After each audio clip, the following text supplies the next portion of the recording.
نگن او یار مایه وای به او چیزی نگن او یار مایه به او چیزی نگن دل نازکه یار به او چیزی نگن دل نازکه یار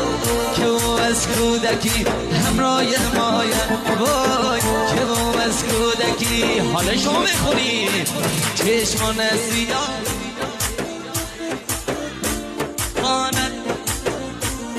مهمان شمم